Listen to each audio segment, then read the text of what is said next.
नमस्कार। मैं doctor Indu Agrawal, HOD department of preventive oncology, Rajiv Gandhi cancer institute and research centre. मैं आज आपसे बात करूंगी ब्रेस्ट कैंसर के बारे में। कैंसर विश्व भर में मृत्यु का एक बहुत बड़ा कारण बनता जा रहा है।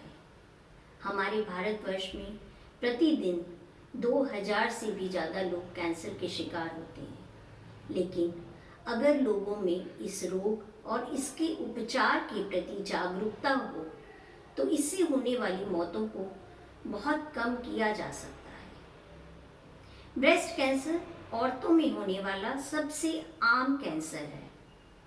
हर 3 मिनट में एक महिला को ब्रेस्ट कैंसर होता है। ये मैं अपने देश के आंकड़े बता रही हूँ।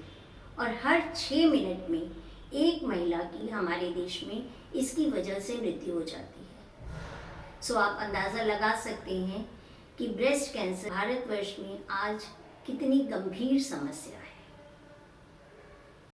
हमारे पास 60% से ज़्यादा लोग एडवांस स्टेज में आते हैं। कहीं ना कहीं इसके पीछे जानकारी का अभाव है, लक्षणों की पहचान ना कर पाना या इन लक्षणों को लेकर हिचकिचाहट विशेषज्ञ के पास जाने की। तो चलिए जानते हैं ब्रेस्ट कैंसर के सिम्टम्स क्या होते हैं।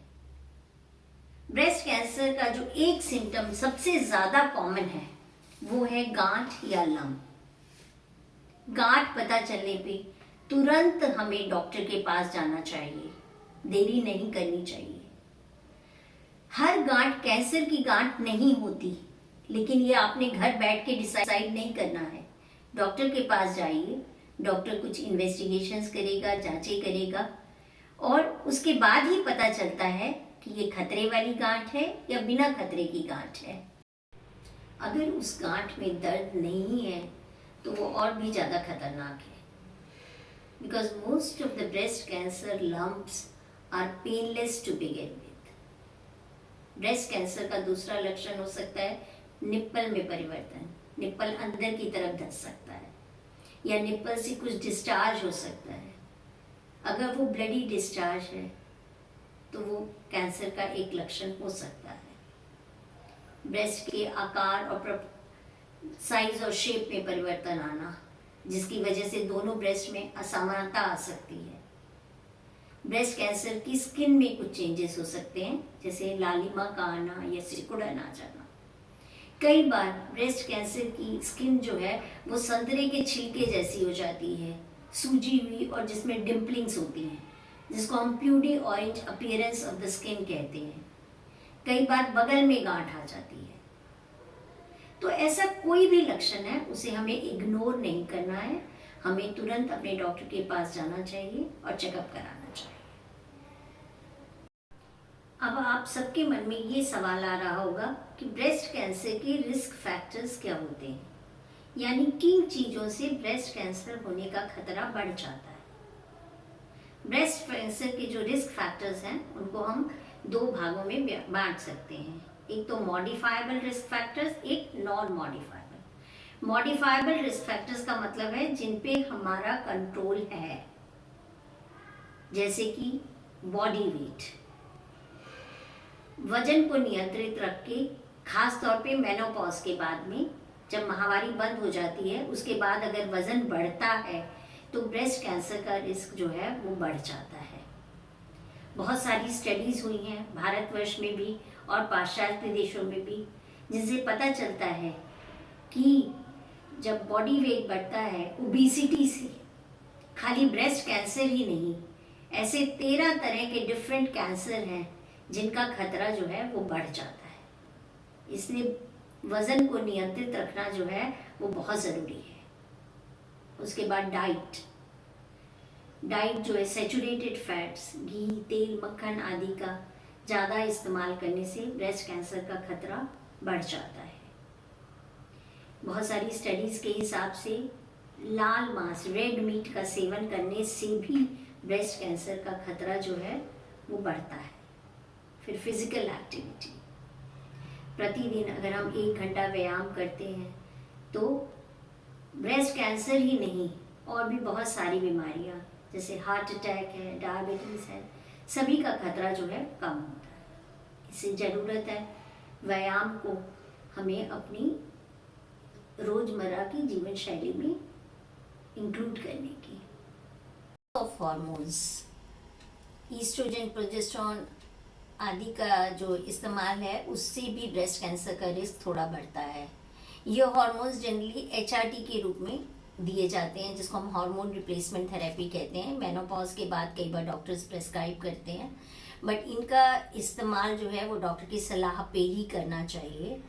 उसी तरह से बच्चे को दूध ना पिलाना, ब्रेस्ट फीड ना करना या बढ़ती उम्र तक बच्चे पैदा ना करना, ये सारे जो रिस्क फैक्टर्स हैं इनको अवॉइड करना चाहिए।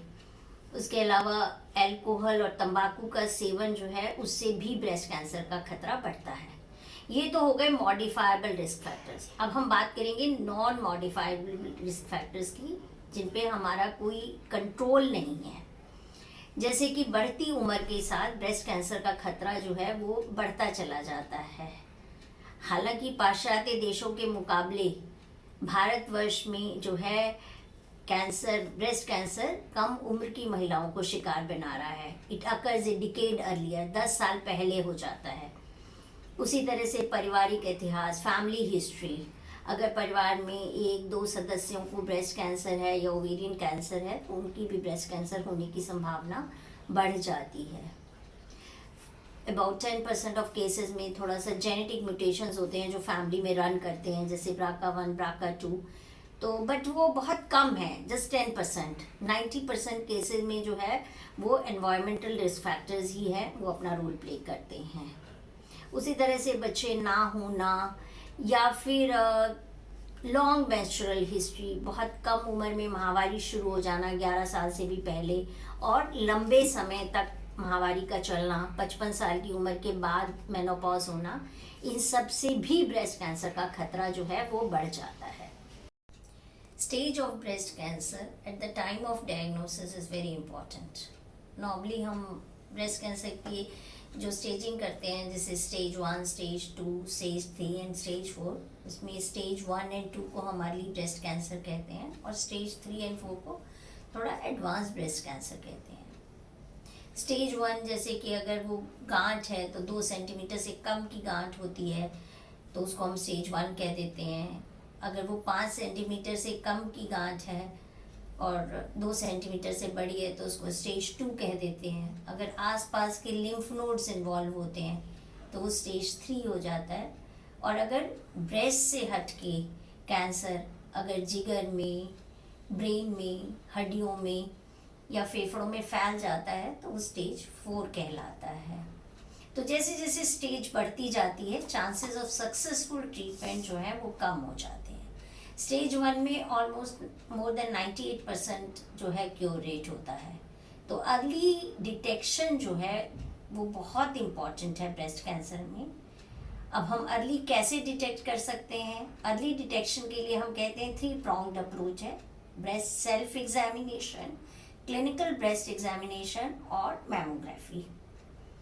ब्रेस्ट सेल्फ एग्जामिनेशन हर 20 साल की उम्र के बाद हर महिला को, हर लड़की को ब्रेस्ट सेल्फ एग्जामिनेशन हर महीने ज़रूर करना चाहिए।